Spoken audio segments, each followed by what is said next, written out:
નમસ્તે વાલા વિદ્યાર્થી મિત્રો, સહજાનંદ વિદ્યાલય નવા નરોડા દ્વારા આયોજિત ડિજિટલ એજ્યુકેશન શ્રેણીમાં આપ સૌ વિદ્યાર્થી મિત્રોનું હાર્દિક સ્વાગત છે.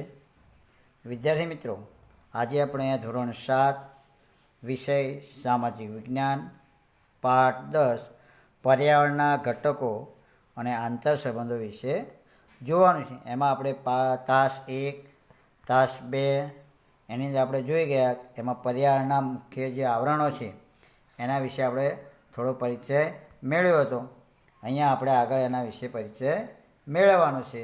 ગયા વખતે આપણે જલાવરણ વિશે પરિચય મેળવ્યો હતો. એમાં જલાવરણ કોને કહેવાય, જલાવરણ કેટલા ટકા ભાગ રોકે છે, બરાબર, મહાસાગરની ઉપયોગિતા એના વિશે આપણે પરિચય મેળવ્યો. હવે અહીંયા આપણે આગળ આજે અહીંયા પ્રદૂષણ, તો પર્યાવરણના ઘટકો વચ્ચેના આંતર સંબંધો એના વિશે આપણે પરિચય મેળવવાનો છે.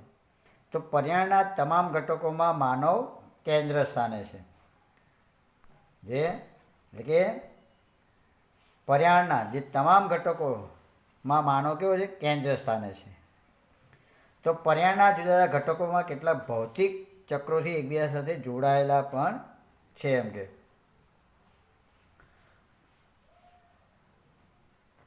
તો એટલે કે ઘણા બધા કેટલાક ભૌતિક ચક્રોથી એકબીજા સાથે જોડાયેલા છે. આ ભૌતિક ચક્રો માનવીય પ્રવૃત્તિ પ્રભાવિત થાય છે. એટલે માનવની જે પ્રવૃત્તિ છે એનાથી પ્રભાવિત થાય છે. અને મુદ્દાણમાં માનવી ખનિજ પ્રાપ્ત કરવા માટે ઉત્ખનન કરે છે. કે મુદ્દાણની અંદર માનવ ખનિજ પ્રાપ્ત કરવા માટે શું કરે, ઉત્ખનન એટલે ખોદકામ કરે છે. એટલે જમીનમાં રહેલા ભૂગર્ભની અંદર રહેલા જે વિવિધ ખનિજો છે એ બહાર કાઢવા માટે ખોદકામ કરે. દાખલા આપણે પાણી મેળવવા માટે કૂવા બોર ખોદીએ છીએ. આપણા વિવિધ ખનિજો મેળવવા માટે ઊંડા ઊંડા ખોદકામો કરીએ છીએ.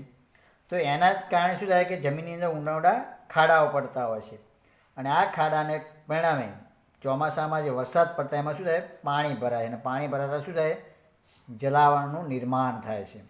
આપણે કોઈ પણ જગ્યાએ જુઓ કે ખાડો પડી ગયો હોય, બરાબર, અને ખાડો પડે અને પછી એમાં ચોમાસું હોય એટલે પાણી ભરાય અને આ રીતે નાના તળાવો છે કે એવું નિર્માણ થતું હોય છે, બરાબર.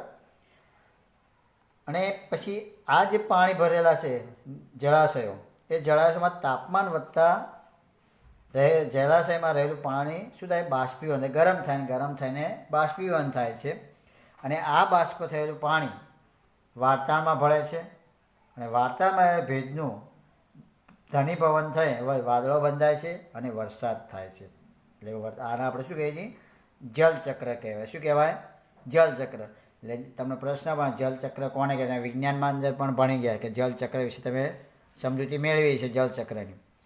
તો જળચક્ર એટલે પૃથ્વીની સપાટી પર રહેલા જે જળાશયોનું જે નિર્માણ થયેલું છે એ જળાશયો સૂર્યની ગરમીને કારણે પાણી ગરમ થાય અને ગરમ થઈને બાષ્પ સ્વરૂપે હવામાં ભળે છે અને ભેજ સ્વરૂપે આકાશમાં જાય છે. ત્યાં એનું ઘનીભવન થઈ વાદળા બંધાય છે. અને વાદળા એકબીજા સાથે અથડાવાને કારણે એમાંથી નાના નાના કણ સ્વરૂપે, ટીપા સ્વરૂપે, વરસાદ સ્વરૂપે પાણી આપણને પાછું મળે. એટલે કે આટલા મહાસાગરો મોટા છે, એ ભલે પાણી ખારું છે છતાં પણ એ વરસાદ લાવવા માટે એક અગત્યનું પરિબળ પણ છે. તો જો માનવ એક કેન્દ્ર સ્થાને છે. આ બધા પર્યાવરણના ઘટકો છે, પ્રાકૃતિક અને માનવ નિર્મિત. તો પ્રાકૃતિકમાં આપણે જમીન આવે, જંગલો, બરાબર, જમીન. માનવ સર્જિતમાં જે મિલો દ્વારા વિવિધ વસ્તુનું નિર્માણ એમાંથી ઉત્પાદન થતું હોય, મંદિરો, વિવિધ બાંધકામો, બરાબર, ખોદકામ દરમિયાન ખનિજો કાઢવા માટેની પ્રવૃત્તિ, તો આ બધી માનવ નિર્મિત છે, બરાબર. તો એ પર્યાવરણના ઘટકોનું વિવિધ રીતે સ્વરૂપમાં ફેરવી માનવ પોતે ઉપયોગમાં લેતો હોય છે. એમ કે હવે જે પાણી વરસાદ રૂપે જમીન ઉપર પડે છે અને જમીનનો શું થાય, ઘસારણ થાય છે, એટલે ધોવાણ થાય છે. અને ધોવાણ થતાં કેવા વિવિધ ભૂમિ સ્વરૂપોનું નિર્માણ થાય છે, તો રચાય છે. આ ઉપરાંત માનવીની વિવિધ પ્રવૃત્તિ કુદરતી પર્યાવરણના ઘટકો અને જીવસૃષ્ટિ પર પરસ્પર જોડાયેલા. કે માનવીની જે વિવિધ પ્રવૃત્તિઓ છે એ કોની સાથે જોડાયેલી છે, કુદરતી પર્યાવરણના ઘટકો સાથે છે. કારણ કે આપણે કોઈ પણ વસ્તુ જરૂરી હોય તો એ કુદરતી સંપત્તિમાંથી પ્રાપ્ત કરીએ છીએ. મતલબ ફર્નિચર જોઈએ તો જંગલોના લાકડાનો ઉપયોગ કરીએ છીએ, બરાબર. પછી બાંધકામ માટે જોઈએ તો ઈંટો કે છે કે જમીનની માટીમાંથી બનાવીએ છીએ, બરાબર. તો આ રીતે વિવિધ જે કુદરતી ઘટકો છે એ કુદરતી પર્યાવરણનો ઉપયોગ કરી માનવ વિવિધ પ્રવૃત્તિનું નિર્માણ કરતો અને પોતાની જરૂરિયાતની વસ્તુ એમાંથી ઉત્પાદન કરતો હોય છે. હવે આપણે પ્રદૂષણ વિશે જોઈએ. તો પ્રદૂષણ એટલે પર્યાવરણ પ્રદૂષિત ક્યારે થાય છે? તો માનવી કુદરતી સંસાધનો અમાર્યાદિત અને અવિવેકપૂર્ણ ઉપયોગ કરે ત્યારે પર્યાવરણ પ્રદૂષિત થાય છે. અહીંયા આપણે જોયું છે પ્રદૂષણ, બરાબર. તો માનવ પોતાની બુદ્ધિશક્તિ પર્યાવરણના વિવિધ ઘટકોનો ઉપયોગ દ્વારા પોતાની જરૂરિયાતો સંતોષે. એટલે માનવ પોતાની જે બુદ્ધિશક્તિ છે એનો ઉપયોગ કરી પર્યાવરણના જે ઘટકો છે, મેં તમને આગળ પણ સમજાવ્યું કે માનવ પોતાની જરૂરિયાતો વસ્તુ ક્યાંથી મેળવે છે? પર્યાવરણમાંથી, બરાબર ને. તો એ પર્યાવરણના પોતાની બુદ્ધિશક્તિને આધારે પર્યાવરણના વિવિધ ઘટકોનો ઉપયોગ દ્વારા પોતાની જરૂરિયાતો સંતોષે છે. અને મહાત્મા ગાંધી પણ કહેલું છે કે આ માનવીય ગતિવિધિઓ કુદરતી પર્યાવરણને દૂષિત થવાની ક્રિયા એટલે પ્રદૂષણ. પ્રશ્ન પણ પ્રદૂષણ કોને કહેવાય? તો માનવીય ગતિવિધિઓથી કુદરતી પર્યાવરણમાં દૂષિત થવાની ક્રિયા એટલે પ્રદૂષણ. અને બીજી રીતે મોટી વ્યાખ્યા આપણે કરીએ તો માનવીય વિવિધ પ્રવૃત્તિની આડપેદાશ રૂપે નિપજતા હાનિકારક દ્રવ્યોના પ્રવેશથી કુદરતી પર્યાવરણ દૂષિત થવાની ક્રિયા એટલે પ્રદૂષણ. ફરીવાર વિદ્યાર્થી મિત્રો, પ્રદૂષણ એટલે શું? પહેલી વ્યાખ્યા છે નાની, જે ગાંધીજી આપણને કહ્યું હતું કે માનવીય ગતિવિધિઓથી કુદરતી પર્યાવરણમાં દૂષિત થવાની ક્રિયા એટલે પ્રદૂષણ, બરાબર. અને બીજી રીતે અથવા બીજી વ્યાખ્યા કરીએ તો માનવીય વિવિધ પ્રવૃત્તિઓથી, એટલે માનવીની વિવિધ પ્રવૃત્તિઓથી જે આડપેદાશ રૂપે નિપજતા હાનિકારક દ્રવ્યોના પ્રવેશથી કુદરતી પર્યાવરણની દૂષિત થવાની ક્રિયા એટલે પ્રદૂષણ. પર્યાવરણને દૂષિત કરતા ઘટકોને પ્રદૂષક કહેવાય. તમે પ્રશ્ન પણ પૂછે પ્રદૂષક કોને કહેવાય? તો પર્યાવરણને દૂષિત કરતા ઘટકો એને આપણે શું કહીએ? પ્રદૂષક કહીએ. કે પ્રદૂષણ કોણ કોણ? જો આપણે જોઈએ તો કયા કયા પ્રદૂષકો કહેવાય? તો એક તો વાહનો છે, પછી મિલોના ધુમાડા છે, બરાબર. પછી માનવની વિવિધ પ્રવૃત્તિઓ છે, બરાબર. તો માનવી કુદરતી સંસાધનો અમર્યાદિત અને અવિવેકપૂર્ણ ઉપયોગ કરે ત્યારે પર્યાવરણ પ્રદૂષિત ક્યારે થાય છે? તો માનવી જે કુદરતી સંસાધનોનો અમર્યાદિત અને અવિવેકપૂર્ણ, એટલે કે અમર્યાદિત, એટલે કે એનો કોઈ મર્યાદા જ નહીં, જેમ આવે તેમ એનો ઉપયોગ કરવાનો. અને જ્યારે જરૂર ન હોય તો એ વસ્તુ આપણે ઉપયોગ કરીએ છીએ અથવા ઘરમાં વસાવીએ છીએ. જરૂર કરતાં પણ વધારે વસ્તુ આપણે લેતા હોય છે, એટલે એને અવિવેકપૂર્ણ ઉપયોગ કરીએ છીએ. એટલે એના કારણે શું બગાડ થાય અને આ રીતે પર્યાવરણને આપણે દૂષિત કરીએ છીએ. માનવ વિકાસની તીવ્ર ઝંખના, ઔદ્યોગિકરણ અને યંત્રીકરણ પર્યાવરણને પ્રદૂષિત કરવા માટે જવાબદાર. એટલે પર્યાવરણને પ્રદૂષિત કરનાર પરિબળો કોણ છે? એક તો માનવના વિકાસની તીવ્ર ઝંખના, એટલે માનવ એવું ઈચ્છે હું જલ્દી વિકાસ કરું અથવા વધારે મેળવીને વધારે કુદરતમાંથી વધારે સંપત્તિ મેળવી અને હું વધારે વિકાસ કરું, વધારે નફો મેળવું, બરાબર. પછી ઔદ્યોગિકરણ, તો દેશનો એમ કે વિકાસ કરવા માટે ઔદ્યોગિકરણ આજે જોઈએ છે. તો જ્યાં જંગલો છે ત્યાં ઔદ્યોગિકરણ, આજે જંગલોની જગ્યાએ મોટા મોટા કારખાનાઓની સ્થાપના થઈ, જંગલોનો નાશ થયો, બરાબર. પછી યાંત્રિકરણ, એ પણ પર્યાવરણને પ્રદૂષિત કરવા માટેના જવાબદાર પરિબળો છે. તો વર્તમાન સમયમાં ભૂમિ પ્રદૂષણ, જળ પ્રદૂષણ, હવા પ્રદૂષણ અને ધ્વનિ પ્રદૂષણ ખૂબ ઝડપી બની રહ્યા છે. એટલે કે હાલના સમયમાં કયા કયા પ્રદૂષણનું પ્રમાણ વધતું રહ્યું છે અથવા ઝડપથી વધી રહ્યું છે? તો કયા કયા? તો આપણે કહીએ તો ભૂમિ પ્રદૂષણ, જળ પ્રદૂષણ, હવા પ્રદૂષણ, ધ્વનિ પ્રદૂષણ, એનો ઝડપથી વધારો થઈ રહ્યો છે. પર્યાવરણ, માનવ જીવન અને સજીવ સૃષ્ટિ પર વિપરીત, એટલે કે આ બધા જ પ્રદૂષણની અસર કોના પર પડે છે? વિપરીત અસરો. તો પર્યાવરણ, માનવ જીવન અને સજીવ સૃષ્ટિ પર એની અસરો પડે, વિપરીત અસરો પડે છે, એટલે ખરાબ અસરો પડે એમ. એના કારણે આપણે ઘણા બધા રોગો પણ થતા હોય છે, બરાબર.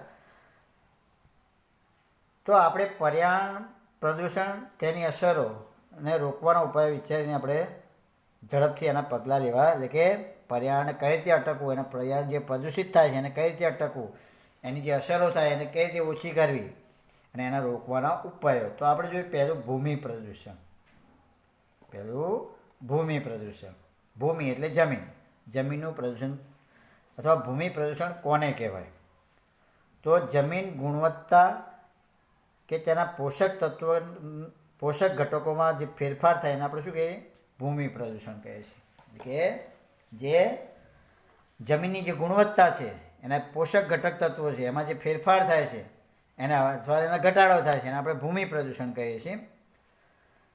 જમીન પ્રદૂષણ સહેલાઈથી અનુભવાતું નથી, એટલે કે જે ભૂમિ પ્રદૂષણ છે એને આપણે સહેલાઈથી અનુભવ એનો નથી કરી શકતા આપણે કે આ પ્રદૂષણ ફેલાઈ રહ્યું છે એમ કે, બરાબર. પણ એ લાંબા ગાળે આપણને ખ્યાલ, આમાં લોકો જમીનમાં ખેતરમાં ખેતી કરતા હોય તો એને એકદમ ખ્યાલ ના આવે કે મારા જમીન ખરાબ થઈ રહી છે, પણ ધીમે ધીમે એના ઉત્પાદનમાં જે ઘટાડો થતો જાય છે અને એના કારણે પછી છેલ્લે ખબર પડે કે આ જમીન તો હાવ ફળદ્રુપ બિનફળદ્રુપ બની ગઈ છે, એટલે પ્રદૂષણ થતું હોય છે. તો વિશ્વભરમાં ભૂમિ પ્રદૂષણ સતત વધી રહ્યું છે.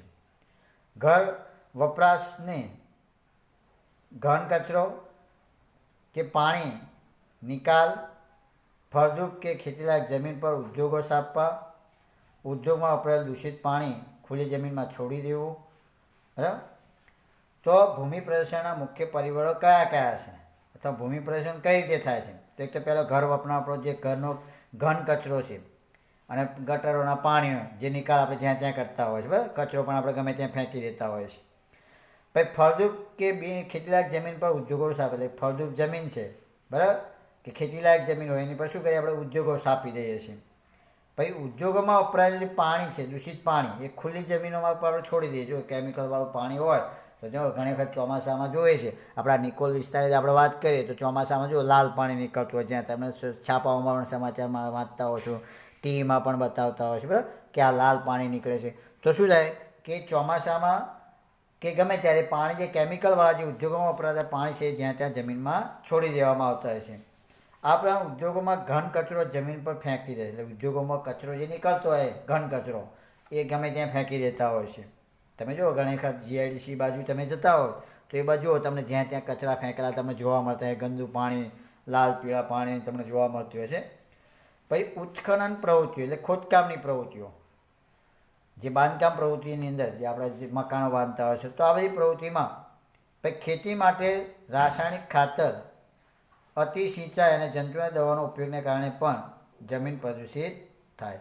એટલે કે તો આ શું એ જમીન પ્રદૂષિત થવાના મુખ્ય પરિબળો છે અથવા કઈ રીતે જમીન પ્રદૂષિત થાય છે એ વિશે આપણે અહીંયા મોટા પ્રશ્નો એ પણ પૂછાય કે ભૂમિ પ્રદૂષણ એટલે શું, ભૂમિ પ્રદૂષણ થવાના મુખ્ય પરિબળો જણાવો, બરાબર.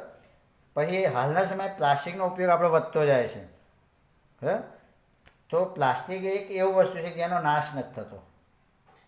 એ પ્લાસ્ટિક એમ કહેવાય કે અમર છે, એનો નાશ થતો નથી, તો એના કારણે પણ વધારે પ્રદૂષણ થાય છે.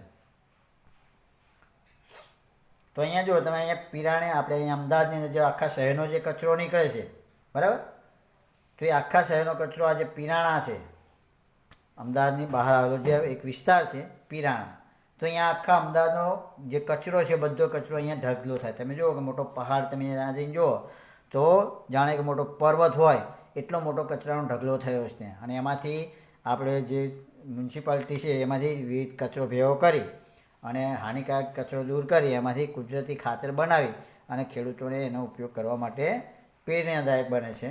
અને તે કચરાનો ઉપયોગ એ રીતે થતો હોય છે. આ પ્રમાણે કચરામાંથી વિવિધ વસ્તુઓ પણ જે બિનજરૂરી કચરો છે, પ્લાસ્ટિક છે, એમાંથી વિવિધ વસ્તુઓ બનાવતા પણ હોય છે એમ કે, બરાબર.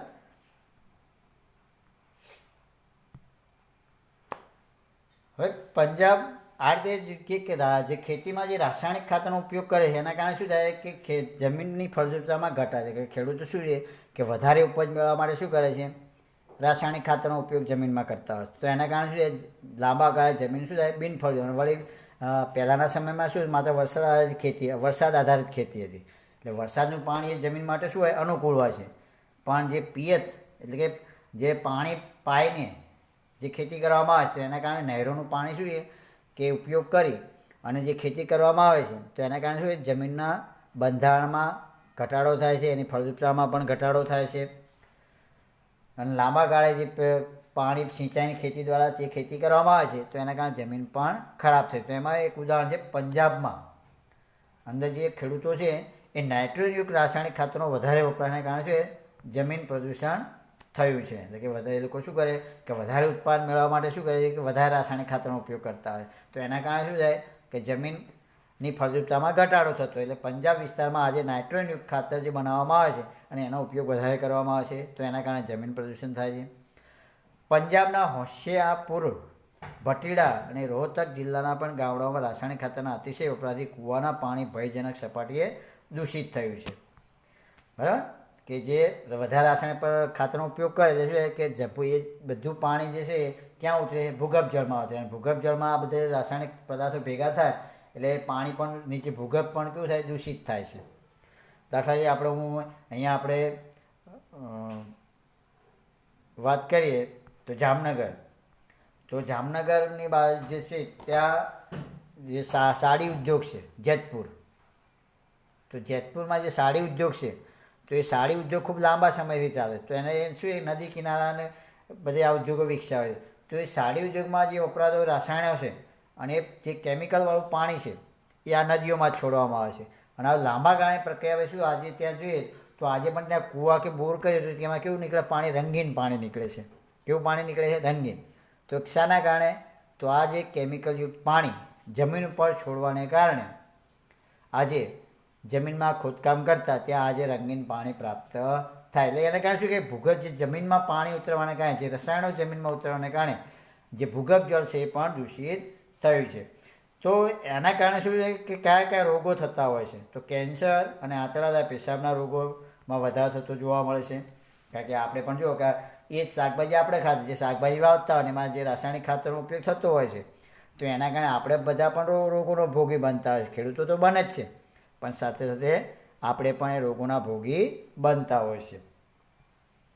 હવે આપણે જોઈએ ભૂમિ પ્રદૂષણ રોકવાના ઉપાયો જણાવો, એટલે કે ભૂમિ પ્રદૂષણના અટકાવવાના ઉપાયો જણાવો. તો પહેલું છે જંતુનાશક દવાઓ અને રાસાયણિક ખાતરના બદલે જૈવિક અને દેશી ખાતર, લીલો પડવાનો ઉપયોગ કરવો જોઈએ. કે જે જંતુનાશક દવાઓ છે અને રાસાયણિક ખાતર છે એ નાખવાનું બંધ કરી એની જગ્યાએ જૈવિક ખાતર આવે છે, જે સજીવો, જે અળસિયા કે એનો ઉપયોગ કરી અને ખાતર બનાવતા હોય. પછી દેશી ખાતર, જે છાણિયું ખાતર આપણે કે ઢોરોના મળમૂત્રમાં જ બનતું હોય. અને લીલો પડવો. લીલો પડવા એટલે શું? તો જમીનની અંદર કઠોળ જાતની વનસ્પતિ વાવી અને એને ફૂલ આવ્યા પહેલાં જ એને ખેડી અને જમીનની અંદર દાટી દેવામાં આવે છે. અને આ રીતે જે ખાતર તૈયાર થાય એને શું કહેવાય? લીલો પડવાશ કહેવાય. તો આ રીતે પણ જમીનના ફળદ્રુપતામાં વધે. કારણ કે કઠોળ જાતની વનસ્પતિ શું છે કે વધારે ફળદ્રુપતા, એમાં જે નીચે જે મૂળિયાની અંદર શું હોય? જમીનની અંદર ભરભરી બનાવે છે અને નાઇટ્રોજનયુક્ત પણ બનાવતા હોય છે. એટલે એને લીલો પડવાશ પણ આપણે કહીએ છીએ. પછી જંતુનાશક દવાનો અમર્યાદિત ઉપયોગ કરવો જોઈએ. જે જંતુનાશક દવાઓ છે એ જંતુનાશક દવાનો અમર્યાદિત એટલે કે મર્યાદિત ઉપયોગ કરવો જોઈએ. વધારે ઉપયોગ ના કરવો જોઈએ. કેવો કરવો જોઈએ? મર્યાદિત ઉપયોગ, એટલે ઓછો કરવો જોઈએ. પછી ઘન કચરાનું વર્ગીકરણ કરી તેનો પુનઃ ઉપયોગમાં લેવો જોઈએ. જો અત્યારે ત્યાં મ્યુનિસિપાલિટી બધા આપણે ઘેર કચરો લેવાની ગાડી આવે છે, તો એની અંદર લખેલું હોય લીલો કચરો, સૂકો, ભીનો કચરો અને સૂકો કચરો. બરાબર, આ રીતે તમે બોર્ડ લગાવે તો ગમે ત્યાં કચરા પેટી મૂકીએ તો ત્યાં પણ એવા બોર્ડ લગાવેલા આવે છે કે સૂકો કચરો અને ભીનો કચરો. બરાબર, તો એ કચરાનું વર્ગી એટલે જુદા જુદા ભાગમાં વહેંચી અને એનો ફરીવાર ઉપયોગ થઈ શકે એવું પણ આપણે લાવવું જોઈએ. પછી પ્લાસ્ટિક અને ઘન કચરાનું રિસાયકલ કરી ઉપયોગમાં કરી શકીએ. એટલે રિસાયકલ એટલે ફરીવાર ઉપયોગ કરી શકાય એ વસ્તુમાં રૂપાંતર કરી એવું આયોજન કરવું જોઈએ. પછી ખેતીમાં ટપક અને ફુવારા સિંચાઈનો ઉપયોગ કરવો જોઈએ. હવે ખેતીમાં જે ઢોળિયા પદ્ધતિ શું થાય કે ઢોળિયા એટલે રસ્તા બંને બાજુ પાળ બાંધી અને વચ્ચે પાણી જવા દે અને આખા ખેતરમાં પાણી ફેરવવામાં આવે, એને ઢોળિયા પદ્ધતિ કહે. પણ એના કારણે શું છે? પાણીનો વપરાશ વધુ થાય. જ્યારે ટપક સિંચાઈ પદ્ધતિ એટલે કે પાઇપ, જે લાઈન જે છોડ વાવ્યા હોય એ લાઈનમાં પાઇપો લગાવી દેવામાં આવે છે અને પાઇપની થોડા જ્યાં જ્યાં છોડ હોય એ છોડ હોય ત્યાં એ ટીપા પડે એવી હૂક લગાવવામાં આવે. ત્યાં ટીપા પડે એ પ્રમાણે એ છોડ પાસે એના એ પાઇપ લગાવી દેવામાં આવે. ટીપા એમાંથી ટીપા પાણી એમાં છોડના કુંડામાં પડતું હોય છે અને આ રીતે એને ટપક. અને ફુવારા પદ્ધતિ, તો ફુવારા તો તમે ઘણી વખત જોયેલા હોય છે ખેતરોમાં, બગીચાઓમાં તમે જાઓ તો ફુવારા. તો એના કારણે શું થાય કે પાણીનો બગાડ ઓછો થાય છે. વળી જો તમારે ખાતર નાખવું હોય કે દવાનો છંટકાવ કરવો હોય તો એમાં તમે નાખી દો ટાંકીમાં, તો આપોઆપ એ પાણીની ત્યાં છોડની જેટલું જરૂર હોય એટલું ત્યાં પહોંચી જતું હોય. તો એના કારણે ઉત્પાદન પણ વધારે મળે છે અને પાણીનો બગાડ પણ થતો નથી, એટલે ટપક અને ફુવારા પદ્ધતિનો ઉપયોગ કરવો જોઈએ. તો વિદ્યાર્થી મિત્રો, હવે અહીંયા આપણે આજનું ગૃહ કાર્ય જોઈએ. આ જેટલું મેં સમજાવ્યું એમાં કદાચ તમને સમજણ પણ પડી ગઈ હશે, બરાબર ને? તો હવે અહીંયા જોઈએ આજનું ગૃહ કાર્ય. તો પર્યાવરણના તમામ ઘટકોમાં ખાલિયા કેન્દ્ર સ્થાને છે. તો કોણ છે? માનવ. વિદ્યાર્થી મિત્રો, આ બધા સવાલ જવાબ તમે સારા અક્ષરે નોટમાં લખવાના છે. હવે બીજો પ્રશ્ન, પ્રદૂષણ કોને કહેવાય? તો માનવીય ગતિવિધિઓથી કુદરતી પર્યાવરણ દૂષિત થવાની ક્રિયાને શું કહેવાય છે? પ્રદૂષણ. ફરીવાર, માનવીય ગતિવિધિઓથી કુદરતી પર્યાવરણ દૂષિત થવાની ક્રિયા એટલે પ્રદૂષણ. એની બીજી વ્યાખ્યા, અથવા માનવીય વિવિધ પ્રવૃત્તિઓની આડપેદાશ, એટલે જે પ્રવૃત્તિઓ કરે છે એમાં જે વધારાનો કચરો જે નીકળે એને આડપેદાશ કહે, જે ઉપયોગ ન હોય તેવો. આડપેદાશ રૂપે નિપજતા હાનિકારક દ્રવ્યોના પ્રવેશથી કુદરતી પર્યાવરણ દૂષિત થવાની ક્રિયાને એટલે પ્રદૂષણ. તો ખ્યાલ આવી ગયો વિદ્યાર્થી મિત્રો? બીજો પ્રશ્ન, પ્રદૂષક કોને કહેવાય? તો પર્યાવરણને દૂષિત કરતા ઘટકોને પ્રદૂષક કહેવાય. પર્યાવરણને દૂષિત કરતા ઘટકોને શું કહેવાય? પ્રદૂષક કહેવાય છે. હવે જે પર્યાવરણ ક્યારે પ્રદૂષિત થાય છે? પર્યાવરણ ક્યારે પ્રદૂષિત થાય? તો માનવી કુદરતી સંસાધનો અમર્યાદિત અને અવિવેકપૂર્ણ ઉપયોગ કરે ત્યારે પર્યાવરણ પ્રદૂષિત થાય. એટલે માનવી કુદરતી સંસાધનો અમર્યાદિત અને અવિવેકપૂર્ણ ઉપયોગ કરે ત્યારે પર્યાવરણ પ્રદૂષિત થાય છે. પાંચમો સવાલ, પર્યાવરણને પ્રદૂષિત કરવા માટે કોણ જવાબદાર છે? પર્યાવરણને પ્રદૂષિત કરવા માટે કોણ જવાબદાર છે? તો પર્યાવરણને પ્રદૂષિત કરવા માટે માનવ વિકાસની તીવ્ર ઝંખના, ઔદ્યોગિકરણ, યાંત્રિકરણ એ પર્યાવરણને પ્રદૂષિત કરવા માટેના મુખ્ય જવાબદાર પરિબળ. એટલે કે માનવની વિકાસની તીવ્ર છે, એટલે માનવ કે મારે વિકાસ કરવો, વધારે વસ્તુ મેળવી અને વધારે વિકાસ કરવો છે, બરાબર. પછી ઔદ્યોગિકરણ, યાંત્રિકરણ, તો એના કારણે પણ પર્યાવરણ પ્રદૂષિત થાય છે. એના પછી વર્તમાન સમયમાં કયા પ્રદેશોમાં ઝડપી વધારો થઈ રહ્યો છે? વર્તમાન સમયમાં કયા પ્રદૂષણમાં ઝડપથી વધારો થઈ રહ્યો છે? તો વર્તમાન સમયમાં ભૂમિ પ્રદૂષણ, જળ પ્રદૂષણ, હવા પ્રદૂષણ, ધ્વનિ પ્રદૂષણ ખૂબ જ ઝડપથી વધી રહ્યું છે. ફરીવાર, વર્તમાન સમયમાં ભૂમિ પ્રદૂષણ, જળ પ્રદૂષણ, હવા પ્રદૂષણ, ધ્વનિ પ્રદૂષણ, આ પ્રદૂષણો ખૂબ જ ઝડપથી વધી રહ્યા છે. હવે પ્રદૂષણની વિપરીત અસરો કોના ઉપર પડે છે? એટલે કે પ્રદૂષણની છે એ વિપરીત અસરો કોના ઉપર પડે છે? તો પ્રદૂષણની વિપરીત અસરો કોના પર પડે? તો પર્યાવરણ, માનવ જીવન અને સજીવ સૃષ્ટિ પર પડે છે. એમ કે આઠમો સવાલ, વર્તમાન સમયમાં ખાલિયા કચરો ભૂમિ પ્રદૂષણમાં વધારો કરે છે. તો વર્તમાન સમયમાં કયો? તો ઇલેક્ટ્રોનિક કચરો એ ભૂમિ પ્રદૂષણમાં વધારો કે. હવે ભૂમિ પ્રદૂષણ કોને કહેવાય? ભૂમિ પ્રદૂષણ કોને કહેવાય? તો જમીનની ગુણવત્તા કે તેના પોષક ઘટકોમાં થતા ફેરફારને ભૂમિ પ્રદૂષણ કહે છે. ફરીવાર, જમીનની ગુણવત્તા કે તેના પોષક ઘટકોમાં થતા ફેરફારને ભૂમિ પ્રદૂષણ કહે છે. ચાલો, એના પછીનો પ્રશ્ન 10મો, ખેતીમાં વધુ પાક મેળવવા માટે કયા વાયુ પર પ્રક્રિયા કરી રાસાયણિક ખાતર બનાવાય છે? કયા વાયુ પર પ્રક્રિયા કરી રાસાયણિક ખાતર બનાવાય છે? તો ખેતીમાં વધુ પાક મેળવવા માટે નાઇટ્રોજન વાયુ પર પ્રક્રિયા કરી તેમાંથી રાસાયણિક ખાતર બનાવે. એટલે રાસાયણિક ખાતર બનાવવા માટે કયા વાયુનો ઉપયોગ થાય છે? તો નાઇટ્રોજન. 11મો સવાલ, રાસાયણિક ખાતરનો આડેધડ ઉપયોગ કરતા ખેડૂતો કયા રોગોનો ભોગ બને છે? તો રાસાયણિક ખાતરનો આડેધડ ઉપયોગ કરતા ખેડૂતોમાં કયા રોગો થાય? તો રાસાયણિક ખાતરનો આડેધડ ઉપયોગ કરતા ખેડૂતો આંતરડા, પેશાબના, કમળાના રોગોનો ભોગ બને છે. આ ઉપરાંત કેન્સર જેવા ભયાનક રોગનો પણ ભોગી બને છે. ફરીવાર આપણે રિપીટ કરીએ તો રાસાયણિક ખાતરનો આડેધડ ઉપયોગ કરતા ખેડૂતોને આંતરડા, પેશાબના અને કમળા જેવા રોગોનો ભોગ બને છે. આ ઉપરાંત કેન્સર જેવા ભયાનક રોગોનો પણ ભોગ બનતા હોય છે. એમ કે 12મો સવાલ, ભૂમિ પ્રદૂષણ ફેલાવનારા મુખ્ય પ્રદૂષકો કયા કયા છે? અથવા ભૂમિ પ્રદૂષણ ફેલાવનારા પરિબળો કયા કયા છે?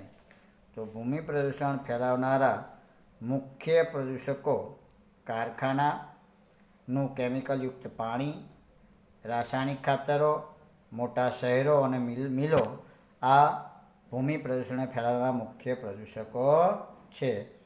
ફરીવાર તો ભૂમિ પ્રદૂષણ ફેલાવનારા મુખ્ય પ્રદૂષકો કયા કયા છે? તો કારખાનાનું જે કેમિકલયુક્ત પાણી, રાસાયણિક ખાતરનો ઉપયોગ, મોટા શહેરો અને મિલો વગેરે ભૂમિ પ્રદૂષણ ફેલાવનારા મુખ્ય પરિબળો છે. એમ છે. 13મો સવાલ, તો ખાલ્દિયા રાજ્યમાં નાઇટ્રોજનયુક્ત રાસાયણિક ખાતરના વધારે વપરાશના કારણે જમીન પ્રદૂષણ થયું છે. તો કયું રાજ્ય? પંજાબ. કે પંજાબ રાજ્યમાં નાઇટ્રોજનયુક્ત રાસાયણિક ખાતરના વધારે વપરાશને કારણે જમીન પ્રદૂષણમાં વધારો થયો છે. એટલે કે ખાતરનો ઉપયોગ વધારે કર્યો છે કે જમીનની ફળદ્રુપતામાં ઘટાડો થાય છે. એટલે કે વધારે પડતું રાસાયણિક ખાતર ન વાપરવું જોઈએ. અને રાસાયણિક ખાતર જો વાપરવાથી એક તો જમીનની ફળદ્રુપતા ઘટાડો થાય જ છે અને કેટલાક રોગોના ભોગ પણ આપણે બનતા હોય છે. બરાબર ને વિદ્યાર્થી? તો વિદ્યાર્થી મિત્રો, અહીંયા આપણે પાઠ 10નો ભાગ 3 અહીંયા પૂરું થાય છે. હવે પછીનો આગળનો ભાગ એ આપણે આવતા પીરિયડમાં જોઈશું. ચાલો વિદ્યાર્થી મિત્રો, આવજો. જય શ્રી કૃષ્ણ. જય માતાજી.